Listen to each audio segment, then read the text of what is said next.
Welcome, and thank you for tuning in. You're listening to the Beyond 50 radio program. I'm Daniel Davis. We're joined on the program today with Mark Miller. He's going to be sharing his funny exploits of going on 500 dates with women and highlight some of the most interesting observations about the experience. We're going to also learn about what he's learned about the nature of romance, breakups, attraction, and courtship. Even on some dates, our guest today conducted a social experiment that was misguided by spending less than $20 on the date, purchasing everything at a 99-cent store. His book is 500 Dates, Dispatches from the Frontlines on the Online Dating Wars. Mark Miller, thank you for joining us here on the Beyond 50 radio program. Hey, Daniel, thanks for having me. Glad to be here. 500 dates, I'm surprised you didn't jump off the deep end by the time you were finished with this. Well, I felt like that a lot of times until I figured out a way to monetize them, and that was be writing humorous essays about my experiences and selling them to newspapers and magazines, and eventually collecting them into a published book about the experiences. And I just want to make one correction. You said my humorous stories about the dating. I think anybody who's been on any number of dates knows that they're not all humorous. They're often awkward, painful, and horrifying. Well, isn't that the truth? And, you know, the interesting thing, too, especially when you've been on as many dates as you have, is that you learn what you do want, and you certainly learn what you don't want, don't you? Absolutely, and it really, I think unless you're very lucky and meet the right person right away, it is somewhat of a numbers game, and you have to go through a lot of people before you find someone that you care about exactly the same way that they care about you, and to me that's always almost been a miracle when that happens, because it happens so infrequently, at least for me. Well, now, it did, where you actually found someone, fell in love, and you were married by the end of the week. Yeah. Are you talking about the arc of an entire relationship in 1 week? Yes. Yeah, that was an experiment that didn't necessarily sustain, but it was an interesting one. And sometimes you make an immediate connection like that where it seems like this is the right person, but it's always time that will tell. You have to go through X number of dates or weeks or months before your true character emerges and their true character emerges, and you find out, is this going to last or not? Now, I'm curious because you're talking about online dating here, so were pretty much all these dates from online dating? Almost exclusively they were. Occasionally friends would introduce me to somebody, or I would meet somebody casually, but I would say 97% of them were from online dating. Now, you were stating in your book, 500 Dates, that online dating, that there's a lot more advantages than being out there and maybe finding someone, you know, in pursuit of, similar interests or, whatever other ways there are. Tell us why online dating seems to have an edge over other ways of dating. Well, I think it's obvious that you meet people that you would never conceivably be in contact with in your life. If you have a job and you're around the same people all day, and you come home and you're in your neighborhood and just a few people that your friends introduce you to, that can't possibly compare to the thousands and thousands of people you have access to in these online dates. So it's just it's sort of an efficient use of time is one of the big advantages. It has its disadvantages too, but that's the big advantage. It puts you in front of a world of people. It's like a candy store of possible dates. Now, with 500 Dates, you certainly came to understand how women think in as much as a better understanding how men communicate. Why don't you share some of the interesting things that you came up with or discovered during the course of that process? Well, I find that some women obviously care more about things that are less important to me. I've had women ask me, what kind of car do you drive, and what your income is, what your job is, and do you own your own house? So that's a turnoff to me, even if I was very wealthy, because you want someone ideally who cares about the more important things, what kind of person you are rather than what kind of bank account you have.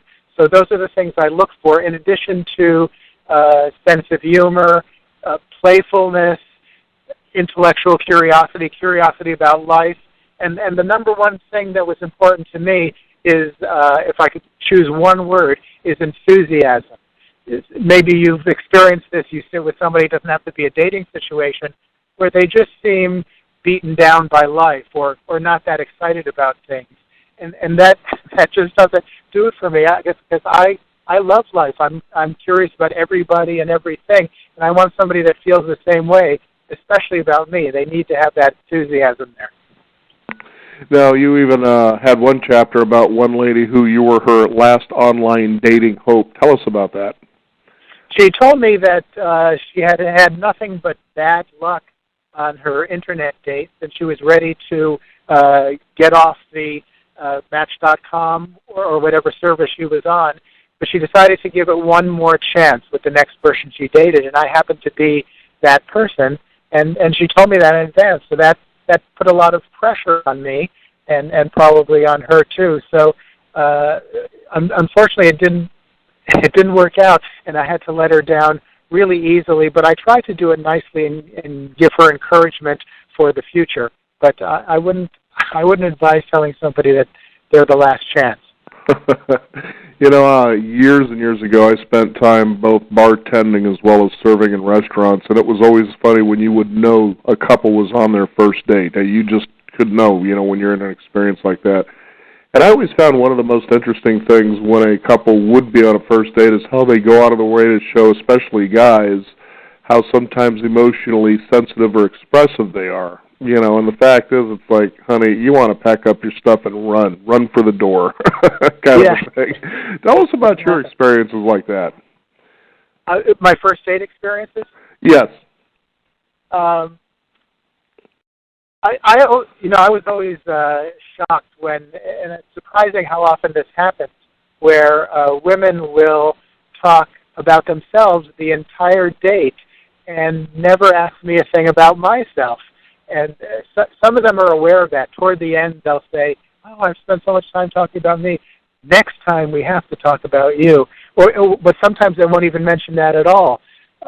Another woman, on the very first date, we met for lunch, and when lunch was served, she proceeded to take out a digital scale and weigh every item of her food. And when she saw I was surprised by this, she said, all her girlfriends do it. They go out for breakfast or lunch with their husbands or boyfriends, and the guys sit at one end of the table talking about their guy stuff, and the women take out their scales and weigh their food. And to her, it was the most natural thing in the world. But I thought it was very strange for a first date. Yeah, there's a lot of strange things that occur on first dates, believe me. And I know one of them, it's really interesting when you can see whether or not the couple actually really dig each other. And I know you talk about the importance of eye contact in your book. Tell us why that's so important to know. Well, I mean, to me, that's one of the signature signs that somebody likes you and is interested in you, a lot of eye contact, and that they're sure of themselves.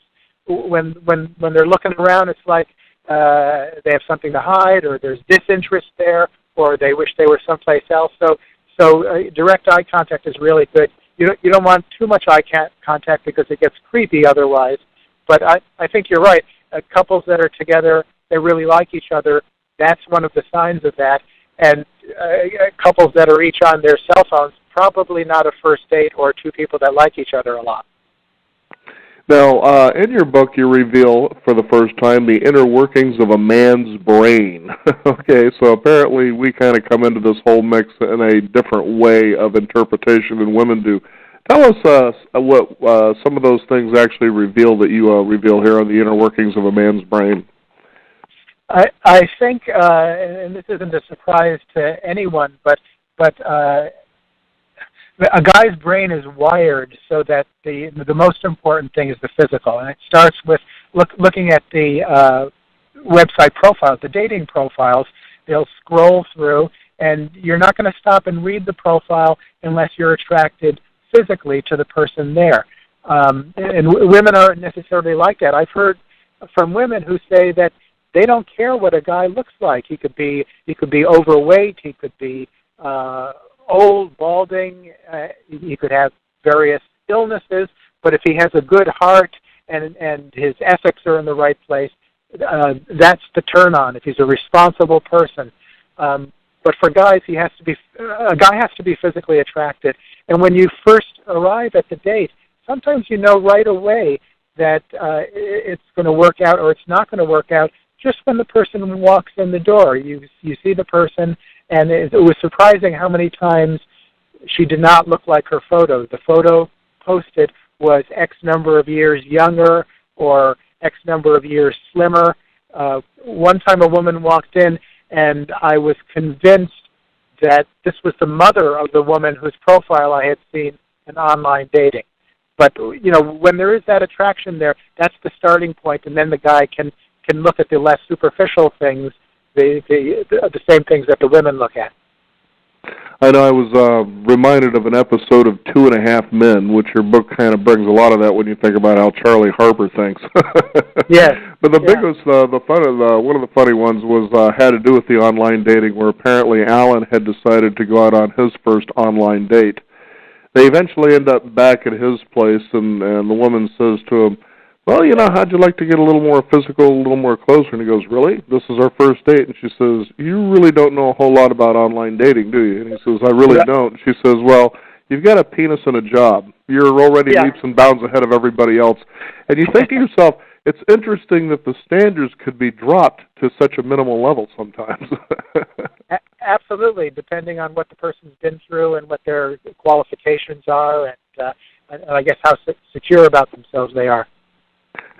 And even in your experience, that you get matched up with a woman who's had a long history of wild, impulsive, passionate, no-holds-barred sex, but invariably wants to change her lifestyle on the very next guy she dates, which happens to be you.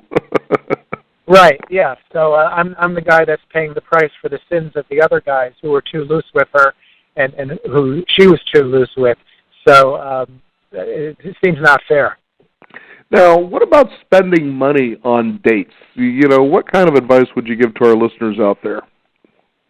Well, again, I think it depends on what kind of money you have. But for most of us who are who may be struggling or maybe budget conscious, it can be very expensive going on these dates, especially if you're not just meeting for coffee. A lot of women don't want to just do a coffee or tea date. They want a meal, and depending on how much you date, and I dated a lot, it can be quite expensive. You can need a second job to pay for it. So I would try to steer it toward a drink or coffee or tea wherever possible. Otherwise, you could go bankrupt doing it. Some women even suggest things that don't involve money at all, and those were always fun. One woman wanted to meet at an art museum and walk through that. We did that. Another woman suggested that we do her typical Saturday morning thing, which was meeting at a local soup kitchen, and they gave us grocery bags filled with groceries to deliver to homebound AIDS patients. And this was her desire for the first meeting together. And wow. That was a really unique experience. Now, when you say unique, what's the real interpretation of that? Unique as far as the dates are concerned? Well, yeah, just unique as far as a man's interpretation. Was it really unique, or was it something else? I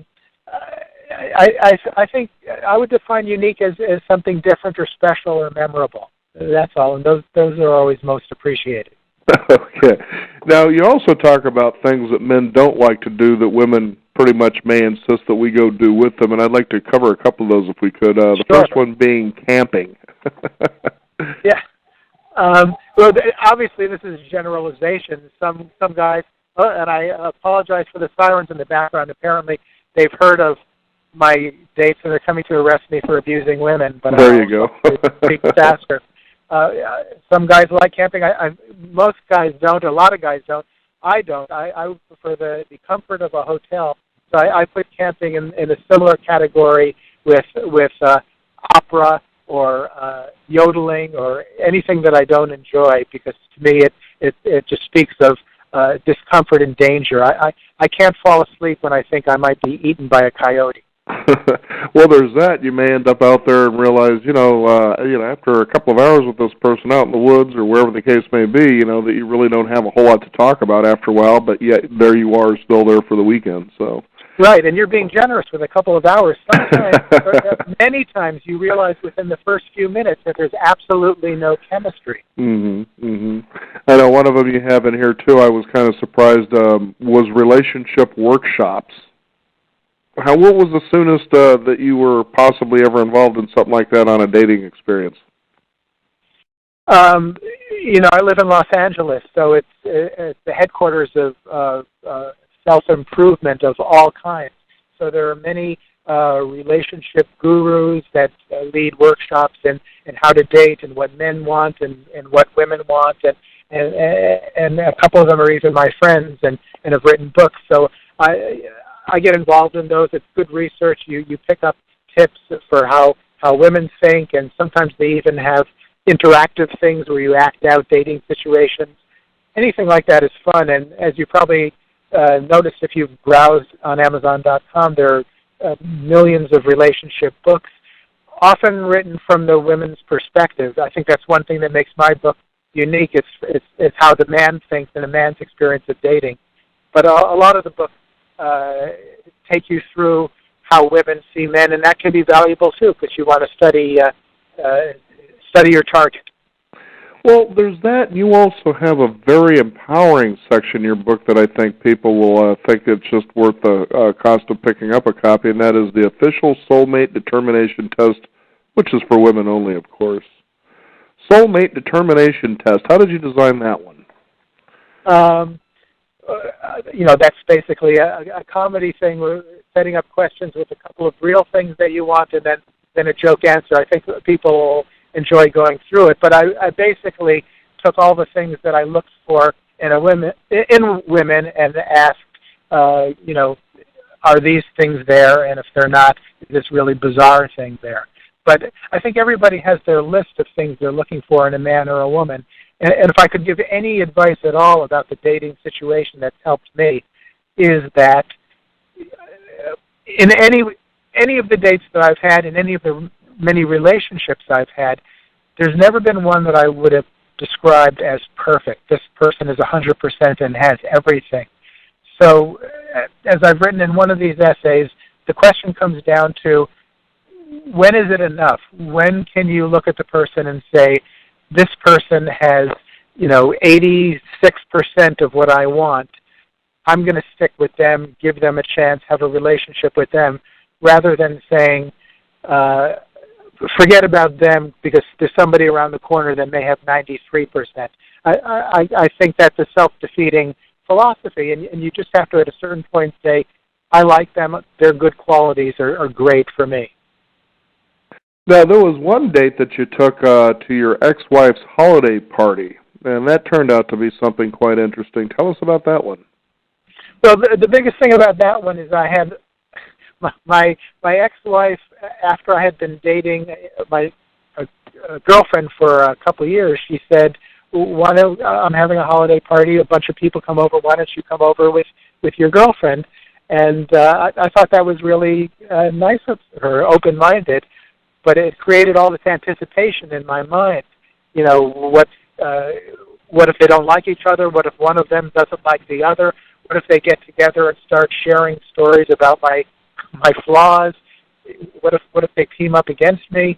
I had all this anguish about it, and when it finally happened, everybody was as nice as could be, and there was no reason to worry. It reminded me of when I was a kid, and it was anguishing about going to the doctor's appointment for getting the shot, and the anticipation was always far, far greater than the actual event. Now, when it comes to romance, of course, in relationships, there's certainly a lot to be said about, for instance, territory, location, things such as that. And, for instance, one of the things you list in here is things to make sure your romantic partner doesn't see the first time she visits your house. Okay. So what happened in a situation like that with you? I'm a little bit of a pack rat, so I have to do some cleaning before anybody comes over to my place to make it reasonably presentable. And I've had women I've dated who've actually taken it upon themselves to clean my bathroom. They'll be scrubbing the tub and the toilet to get it up to their standards. So it's always, their place is always 3 times nicer, and cleaner than mine. I don't know if that's a function of guys in general or just me or both, but yeah, that's something I have to work on. It's a continuing process. Decluttering is always one of my New Year's resolutions. Always trying to improve. I know I remember at least once or twice, even on a first date, that I would actually invite someone over to my house and I would cook them dinner.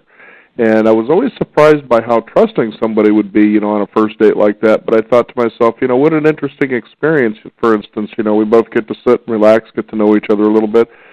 But, in retrospect, you look back on that, and I've been fortunate that I've never really had the experience of that psychotic person that seems to shadow you everywhere you go. But fortunately, that hasn't happened to me, but I wouldn't think that would be something that you would recommend, would you? No, not at all. And the same issue with your car, keeping that up in an order, and I've even had to replace car floor mats because I felt they were not up to the standards of this person. Now, you talk about an online dating bait and switch. Now, what happens there? I'm sorry, say that again? It's the online dating bait and switch. Oh, people who shop a lot are probably familiar with this, where you'll see an ad for a shirt that, $12. It's normally $47, and you think, what a deal, and you rush to the store, and you'll find that either they're out, they never had it, it's only available at various branches, they can order it for you, and then they point to other shirts that you might enjoy instead, and they're far more expensive. The equivalent of that in the dating world, especially if you do a lot of online dating, as I mentioned before, is a lot of times either the photos don't match or the descriptions don't match. I've had, and it works both for men and women, I've had women tell me that guys have misrepresented their age, their height, their weight, their occupation, their marital status, their hair, etc.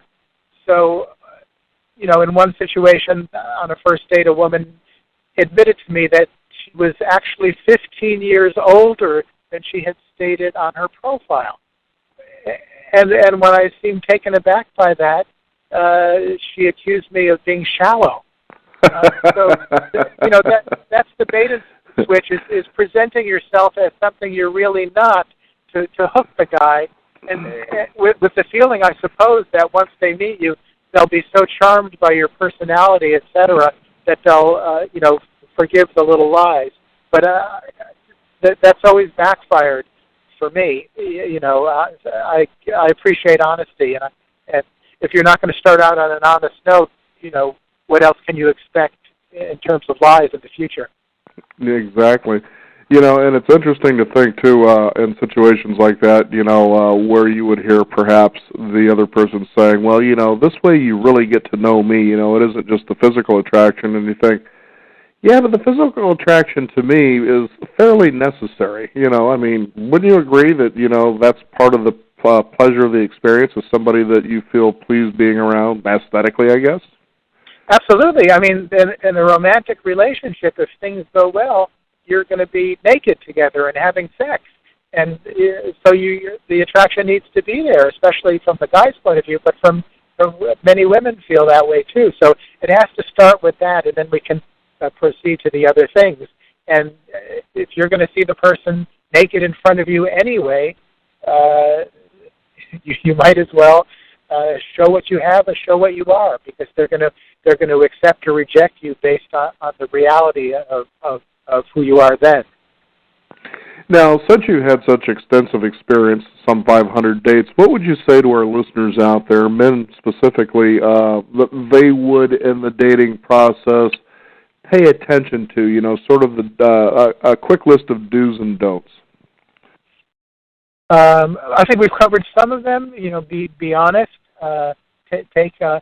Take photos that reflect who you are, not a glossy photographer studio photo. And we'll just stick on the photos for a minute here. Take photos of your entire body. I had one woman, she just posted headshots from the neck up, and when I arrived at the date, she had the largest bottom I had ever seen. It was cartoonishly large, and I understand why she didn't post either the rest of her body. But you want to see the full thing, because the person's going to see that anyway when they get to the date. Be very honest about what you want in your profile, about who you are, about your experiences. If you have kids or pets, which are important in a relationship, be honest about those. A couple of don'ts.